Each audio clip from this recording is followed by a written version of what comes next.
viens de la Palus-sur-Verdon et c'est la 4e année que je viens faire la fête du pain à Alons. Je travaille avec Jean, là, un collègue de Thorame, et on fabrique le pain chaque année avec beaucoup de plaisir parce qu'on est très bien accueillis et c'est une ambiance très conviviale et un partage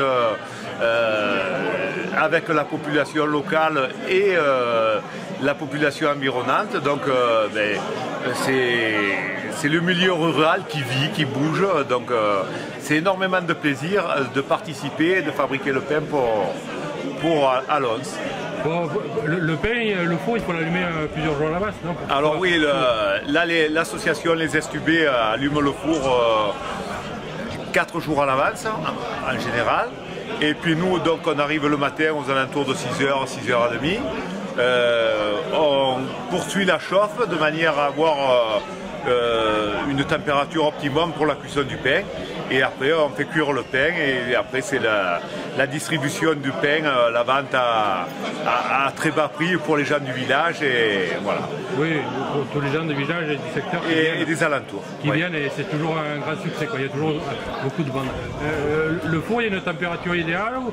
Alors, bon, le four, on essaye d'avoir un petit peu la maîtrise comme les anciens boulangers. Donc, on a des repères.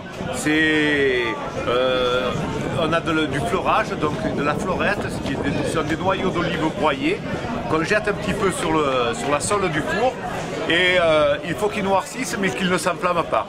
Et c'est le repère pour voir si le four est bon à cuire.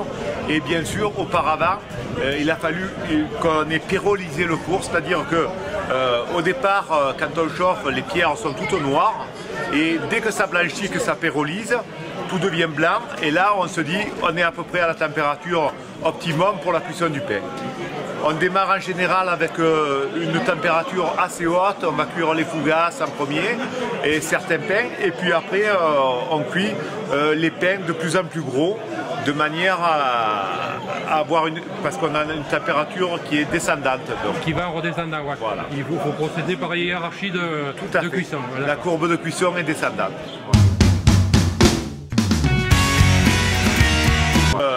Je viens de la Palus-sur-Verdon où, à titre personnel, j'organise des stages d'animation autour du four à bois, autant chez moi autour de mon four que pour les communes environnantes ou les associations qui ont un besoin ponctuel pour faire du pain sur place ou des ateliers pour les enfants, comme l'année dernière j'ai fait à Soleillas pour la fête du parc et après la fête du parc. Voilà, donc je suis disponible et à la Palus-sur-Verdon on organise aussi en général, donc là cette année ce sera le 7 septembre, la journée paysanne où on allume le four communal aussi et on a tout un tas d'animations avec des artisans qui viennent et voilà. Mais je vous remercie. C'est moi.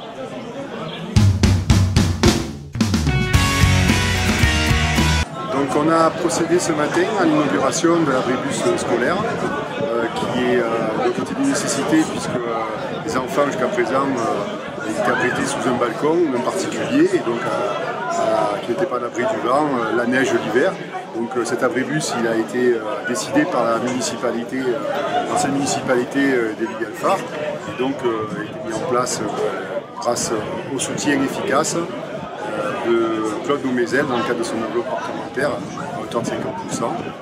Cet abribus il a été donc réalisé par les ateliers de l'ONF à Barème et donc réalisé et mis en place. Voilà. Donc aujourd'hui les enfants peuvent s'abriter tranquillement sous cet abribus l'été, l'hiver, parce qu'on a déjà passé une saison d'hiver, et puis aussi les personnes viennent papoter un peu le soir à l'abri, et puis voilà, ça fait un peu objet de confidence. Voilà. Lieu de rencontre. Un lieu de rencontre, tout à fait. Il a été inauguré en même temps que la fête du pain. Voilà, on a profité aujourd'hui de la fête du pain pour voir toutes les personnes présentes et puis donc faire cette inauguration. Ben, je vous remercie. Voilà.